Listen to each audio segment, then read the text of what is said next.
I'll go through some like basic, just like lateral hip movements, and everything is going to be either standing or like laying down. As you can see, and I'm in a different environment. I was explaining to we're going to end up putting in some carpet in the office and a little bit of other area of the house. So I was like, well, let's move and be, I guess, in a little more comfortable space, because it's a lot easier doing this stuff on carpet than trying to do it on hardwood floor. So we're in our spare bedroom here. Let's see if I can move this. And I'll move the chair out of the way.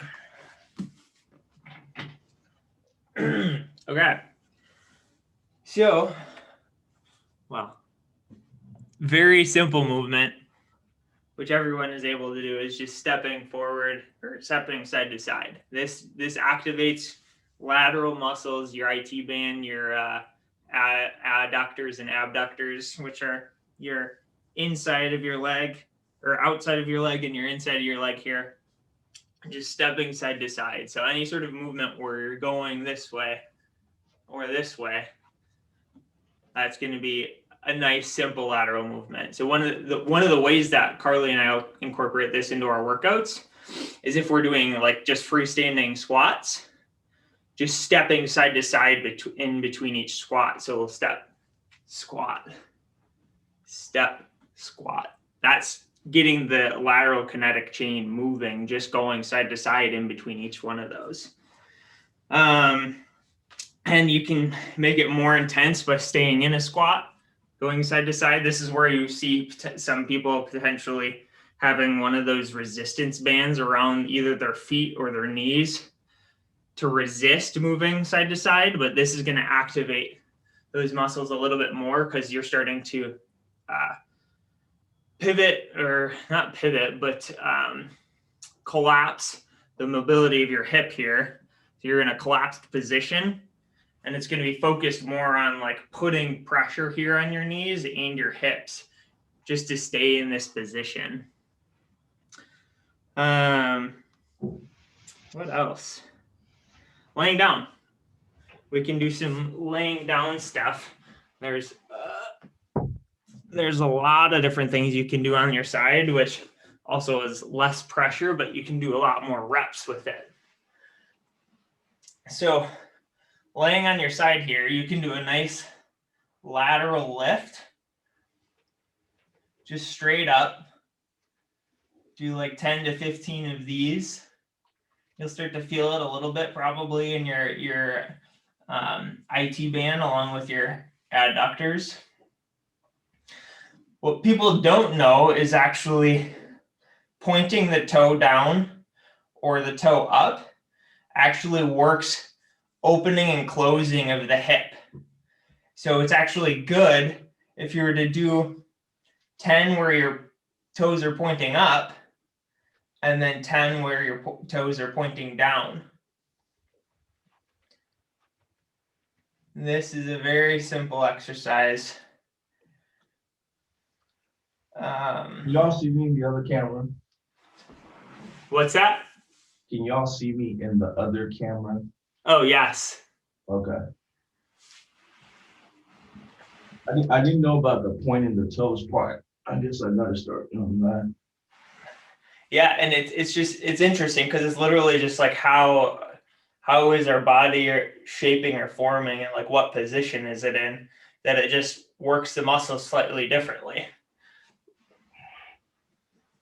Right. Another one that I'll do, and I'll do all of this on the other side too, just so I'm working both sides of my body. And this will get into our a little bit of the fire hydrant, so we'll get to that in a sec. But bringing your leg up, so your heel towards your butt, and then opening up your hip here, so your foot is staying in plane with the rest of your body, but it's your knee that's moving in order to kick your leg out. So if you've ever done like the breaststroke swimming, kind of like doing a breaststroke kick. And then if you reverse it, that'll get you the counteractive movement, so that your hip isn't necessarily focused on going one way. because lifting your leg like this is a lot different than kicking it out like this.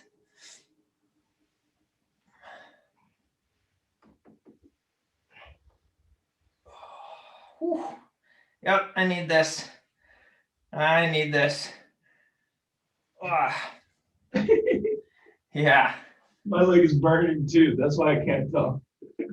Yeah.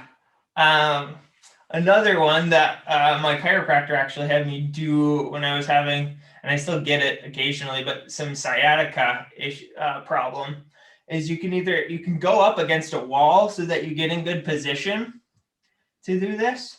But if you don't have a good wall to get against, what you try to do is you line your heels in plane with the rest of your body. Bring your heels together, and you're pointing them kind of like a hinge, where your heels are together and then your toes are kind of pointing away from each other, and you open and close the hinge. You should feel it a little bit in the hip, but then in your glutes, specifically your gluteus minimus, is going to feel this quite a bit. Just trying to control that motion of keeping those 2 points of contact together and going up and down. Whew.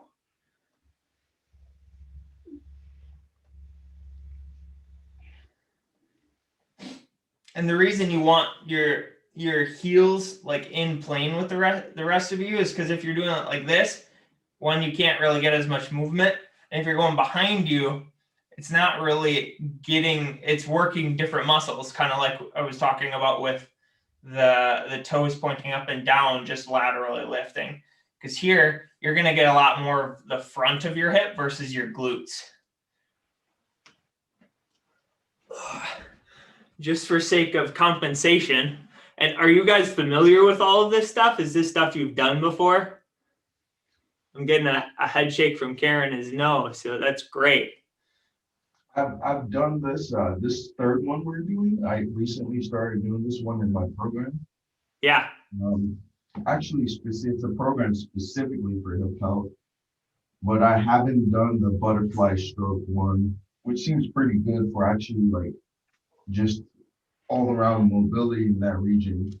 Yeah, and I haven't had to necessarily work on this level of hip mobility with any of my clients, but this is actually where I would start versus being in a fire hydrant position, because you're sort of isolating where you're focusing, right? You're able to isolate working on the hips, whereas when you're in a fire hydrant position, you have to stabilize with your upper body as you're doing the movement, and you want your knee and your toe to be in a proper alignment as you're going through the movement, so that it's actually working effectively. Because what you'll see sometimes is people just like kicking their leg, and it's like that's not really getting the whole movement that you're trying to get.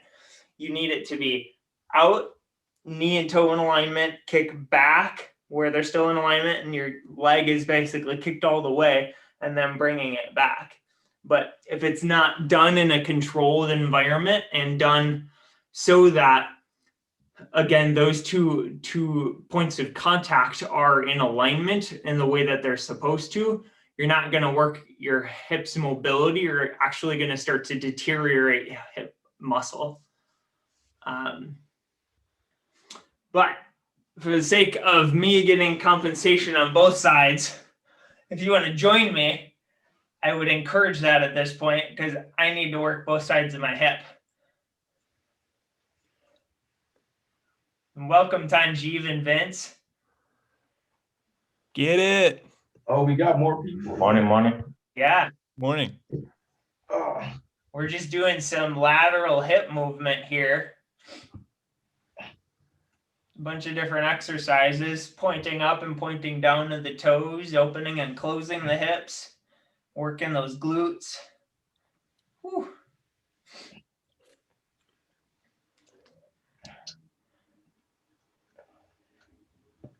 Randy, I put in the chat, I wish I knew this before having my daughter, Bella.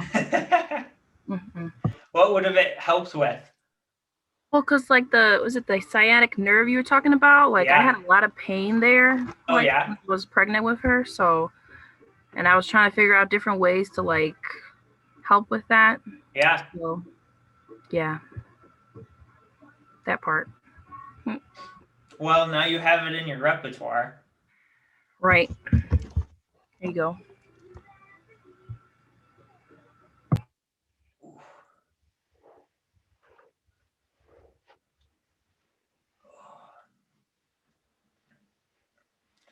Whew.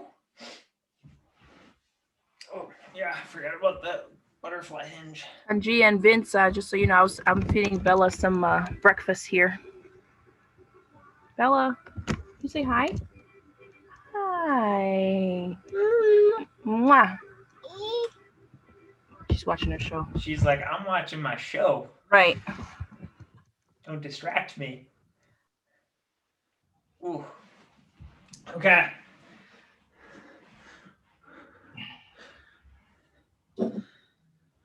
Whew. Take a quick drink. What do we got for time here? Okay. Take a few more minutes. Next, we can do the fire hydrant, as I was mentioning.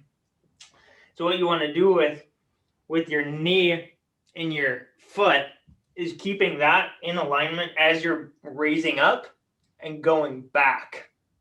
So if you're just doing a lateral one, you want to keep it in plane here. Kicking back is pretty self-explanatory in terms of just like trying to kick your foot as far back as you can. A lot of people try to go up, and that's not really what it's about. It's more about just kicking and extending your leg as far as you can and then coming back in. And then getting the whole range of motion, circular motion, where you go out and back, is again trying to maintain keeping the knee and the foot in good position or in alignment, kicking back so you're extending all the way and then coming forward, or the reverse, kicking back, bringing it up, and then controlling it back down.